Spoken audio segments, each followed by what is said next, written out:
என்னக்கா சின்ன சைஸா இருக்கு? இருடா உனக்கு பெரிய உருண்டையா தரேன். இந்தா இரு. ரேவதிக்கு சின்ன உருண்டை. குடு குடு குடு.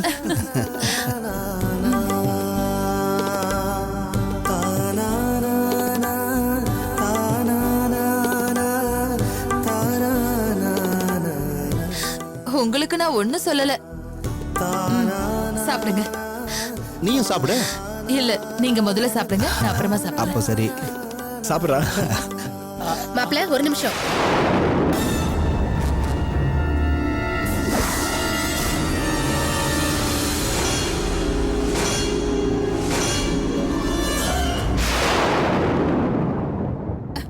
வாமா, நீ ஒரு ஆள் தான் பாக்கி, வந்து சாப்பிடு வா.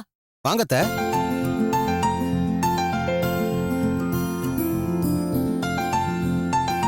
வாங்க மாப்பிள்ள. வாங்க. என்னம்மா எல்லாருக்கும் சாப்பாடு கொடுத்துட்டு இருக்கியா? ஆமாமா. கலவை சாதமா? பழைய ஞாபகம். நீ மனசு மாறின சந்தோஷத்துல கோயிலுக்கு போய் உன் பேர்ல அர்ச்சனை பண்ணிட்டு வந்த. அப்புறம் இந்த அபிஷேக பாலை ஐயர் உன்கிட்ட கொடுத்து குடிக்க சொன்னாரு. நீ சந்தோஷமா குடிச்சிட்டு அம்மாவுக்கும் கையால சாப்பாடு கொடு. நாங்க எல்லாரும் மனசு நிறைவோட சேர்ந்து சாப்பிடுறோம்.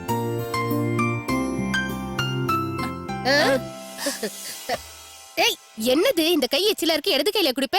நானே குடுக்கறேன். வாயத்தர ஊத்து.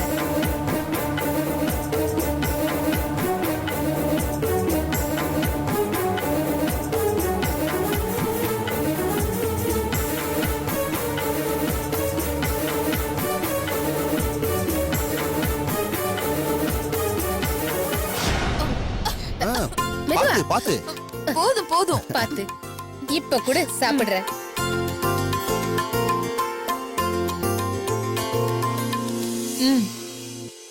சாப்பிடுங்க. என்னம்மா அப்படி பாக்குற? மா ஏம்மா கண் கலங்குது? ஒண்ணும் இல்ல. என்னம்மா ஆனந்த கண்ணீரா? சாப்பிடுமா. இருக்கட்டும். எல்லாரும் சாப்பிடுங்க. இருங்கப்பா ஒரு நிமிஷம். ஒரு நிமிஷம் கழிச்சு சாப்பிடலாம். ஏமா? ஏன் ஒரு நிமிஷம்? எதுக்குன்னு ஒரு நிமிஷம் ஆனதுக்கு பின்னாடி நீ குடிச்ச பால் உனக்கு தெரியப்படுத்தும்.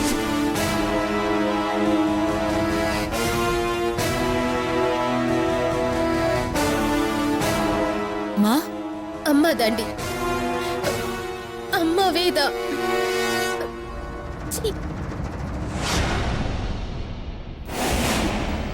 நீ எல்லாம் ஒரு மனுஷ ஜென்மமாடி. ஆண்டவன் உன்னை எதுக்கு மனுஷிய படைச்சான்? எனக்கு எதுவும் தெரியாதுன்னு நினைச்சுக்கிட்டியா? எல்லாம் எனக்கு தெரியும்டி. நான் பார்த்தேன்.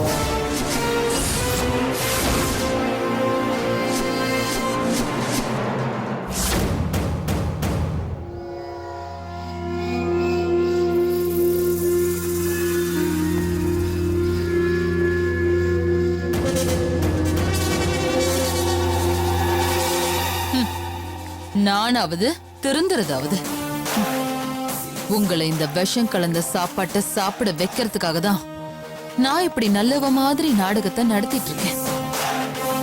இந்த சாதத்தை சாப்பிடுற நீங்க கொஞ்ச நேரத்துல மேல போயிடுவீங்க. கோயில்ல இருந்து வந்ததும் உங்க பொணத்தை பார்த்த அதிர்ச்சியில என்ன பெத்தவ தானா மூச்சு நின்னு செத்து போயிடுவா. அதுக்கப்புறம் இந்த ரதி தேவி எப்பவும் போல சந்தோஷமா இருப்பா.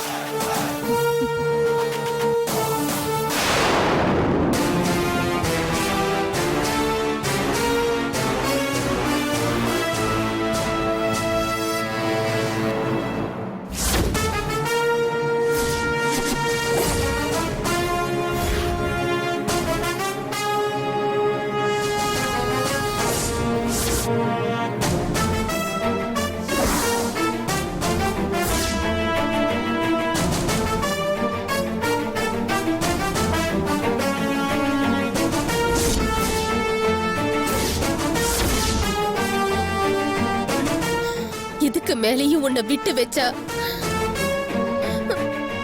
உன்னை பெத்து எனக்கு மனசு ஆறாதடி.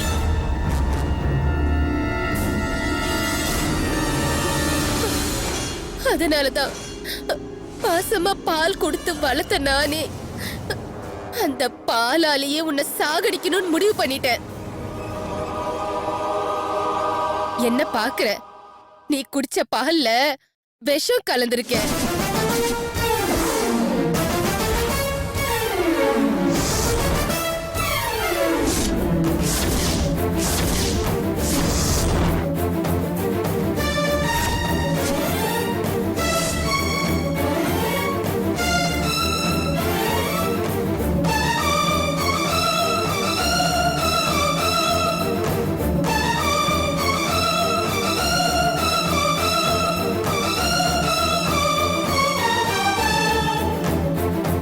செத்து போயிடு, செத்து போயிடு, செத்து போயிடுடி. நீ உயிரோடு இருந்த யாருக்கும் பிரயோஜனம் இல்ல. செத்து தொலை.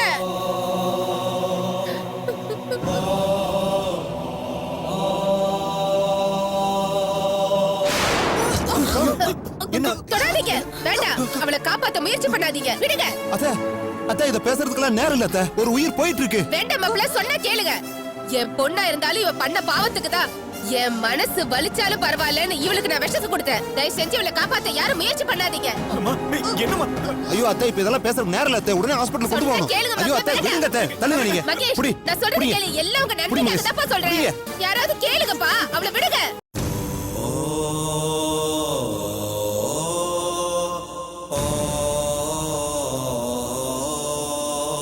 நான் சொன்னனே கேட்டிங்களா? இவெல்லாம் திருந்துற ஜென்மமே கிடையாது. கற்பக அம்மா மட்டும் உஷாரா இல்லாம இருந்திருந்தா இன்னும் என்ன இருக்கும்? அதுவும் அவங்க ஒரு நிமிஷம் லேட்டா வந்திருந்தா இன்னும் நம்ம எல்லாருமே மேல போயிருப்போம். அவங்க இவளுக்கு விஷம் கொடுத்து கொல்ல நினைச்சது ரொம்ப ரொம்ப கரெக்ட். அவளை அங்கேயே சாகட்டோன்னு விட்டுருக்கணும். ஹாஸ்பிட்டல்ல தூக்கிட்டு வந்திருக்க கூடாது. இல்ல ரேவதி, அத்தை அவசரப்பட்டாங்கன்னு தான் எனக்கு தோணுது.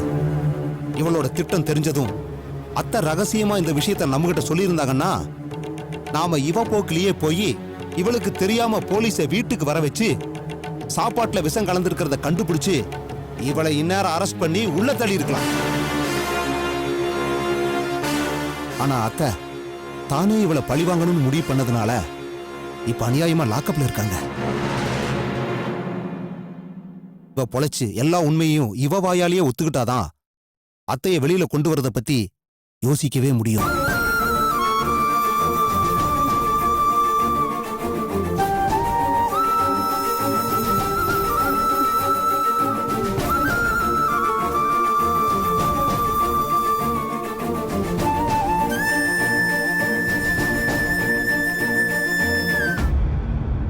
இப்ப எதுக்கு அழறீங்க?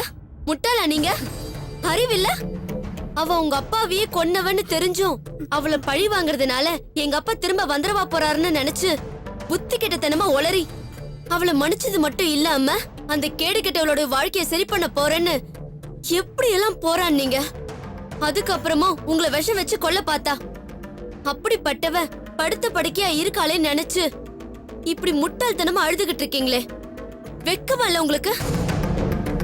இல்ல ரேவதி, நாங்க அதுக்காக அழல. பின்ன நாங்க கெட்டவங்களா வாழ்ந்திருந்தாலும் எதுக்காகவும் யாருக்கிட்டையும் ஏமாந்ததே இல்ல. இப்ப நாங்க எல்லாத்துக்கும் சேர்த்து இப்ப மொத்தமா ஏமாந்து நிக்கிறோம். இந்த ஏமாற்றத்தை எங்களால தாங்கிக்கவே முடியல. மாமா, காசு அவ்வளவு முக்கியமா? பணத்தாசைய எதை காட்டியும் மாத்த முடியாதா? காசுக்கு முன்னாடி மனசு, மனிதாபிமானம், மன்னிப்பு இது எதுவுமே செல்லாதா? எங்க அப்பாவை கொன்னவங்க, எங்களே கடத்தி கொல்ல திட்டம் போட்டவங்க, இது எல்லாம் தெரிஞ்சும் நாங்க ஏன் இவங்களை மன்னிச்சோம்? மன்னிப்போட அர்த்தம் புரியாமலா? இல்லையே மாமா, அவங்க மேல ஏதோ ஒரு குருட்டுத்தனமான பாசம்.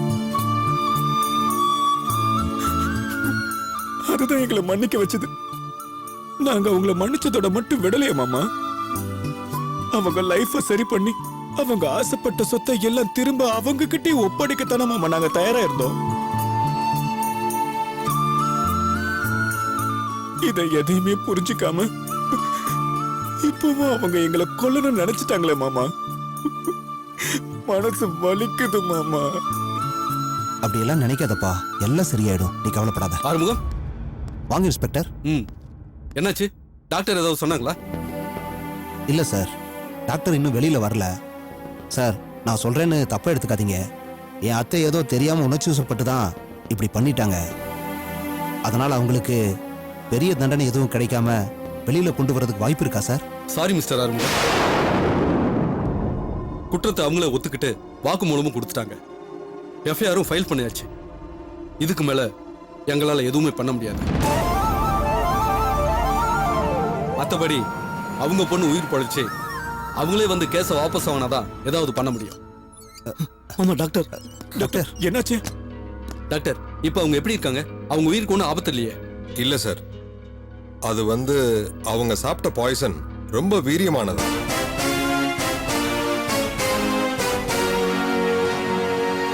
அது அவங்க மூளை வரைக்கும் ரொம்ப ஸ்ட்ராங்கா அட்டாக் பண்ணிருக்கு. இந்த நிமிஷம் அவங்க உயிரோட இருக்கிறாங்க, அதைத்தான் எங்களால சொல்ல முடியும். மத்தபடி நாளைக்கு வரைக்கும் உயிரோட இருப்பாங்களா இல்ல 40 வருஷத்துக்கு உயிரோட இருப்பாங்களான்னு எதையும் எங்களால கன்ஃபார்மா சொல்ல முடியாது. இன்னும் அவங்க எத்தனை வருஷம் உயிரோட இருந்தாலும் எழுந்து நடமாடுறதுக்கான சான்சஸ் ரொம்ப கம்மியா இருக்கு. நீங்க பிரெயின் டெத் கேள்விப்பட்டிருப்பீங்க.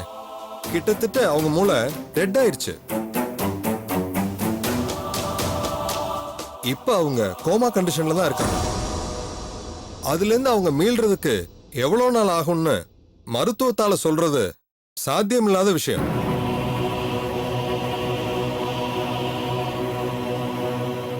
அது ஒரு அற்புதம் மாதிரி.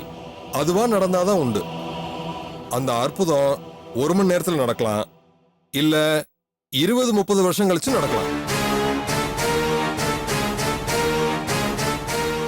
இல்ல கடைசி வரைக்கும் நடக்காம கூட போலாம். ஓகே டாக்டர், அவங்க கோமாவில இருந்து மீண்டு பேச ஆரம்பிச்ச உடனே எனக்கு இன்ஃபார்ம் பண்ணுங்க. Okay sir. Thank you doctor. நீங்க யாராவது அவங்கள உள்ள போய் பார்க்கணும்னா தாராளமா பார்க்கலாம்.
ஏன் நந்தினி இப்படி அழுத்துட்டு இருக்க?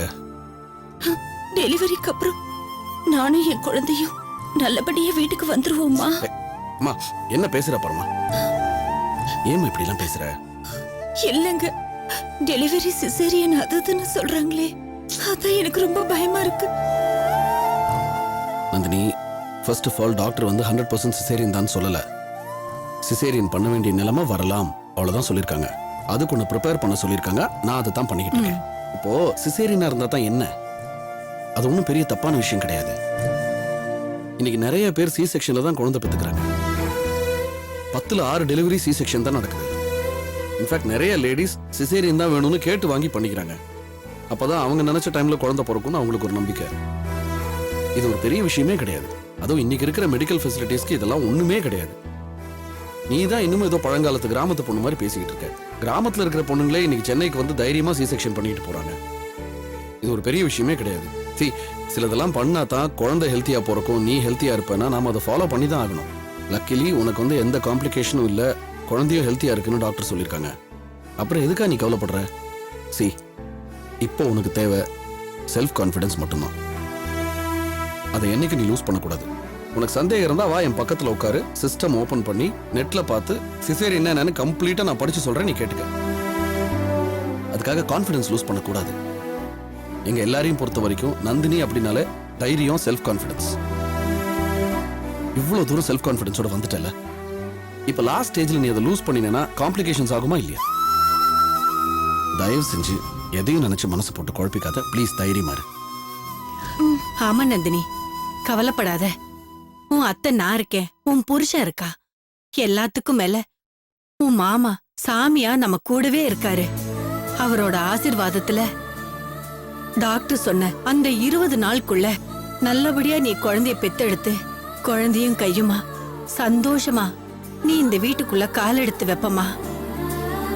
அதுக்கப்புறம் 2-3 மாசத்துக்குள்ள உன் பார்வையும் வந்துரும். நீ கவலைப்படாம இருமா. சரி, காலையில இருந்து யாருமே எதுவும் சாப்பிடல. நாங்கெல்லாம் பட்னியா இருந்தாலும் பரவாயில்ல, ஆனா நீ சாப்பிடாம இருக்க கூடாதுமா. எந்திரிச்சு வா, சாப்பிடலாம். நான் இவளை கூட்டிட்டு வரேன். பார்த்தி இன்னும் சாப்பிடாம இருக்கான், நீ போய் அவனை கூட்டிட்டு வா. நீ வா. உன்னதாம்மா, போய் பார்த்தி கூட்டிட்டு வா. சரி வா நந்தினி, மெதுவா வா.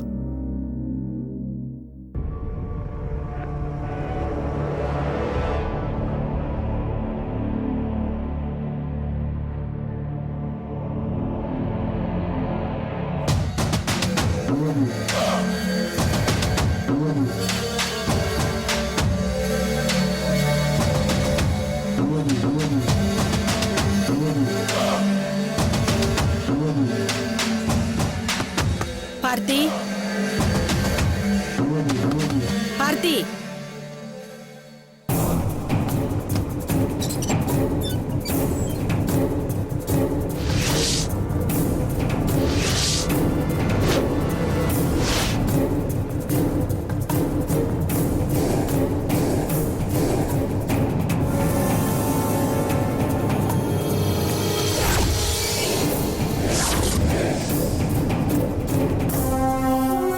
வந்ததுல இருந்து மேலதானே இருந்தா, கீழே வரவே இல்லையே.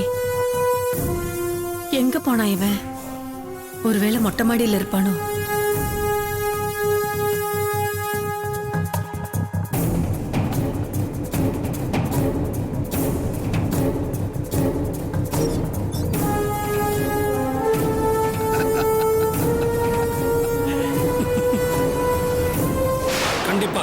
கண்டிப்பா என் ஆசை நிறைவேறதுக்கு இன்னும் கொஞ்ச நாள் தான் இருக்கு.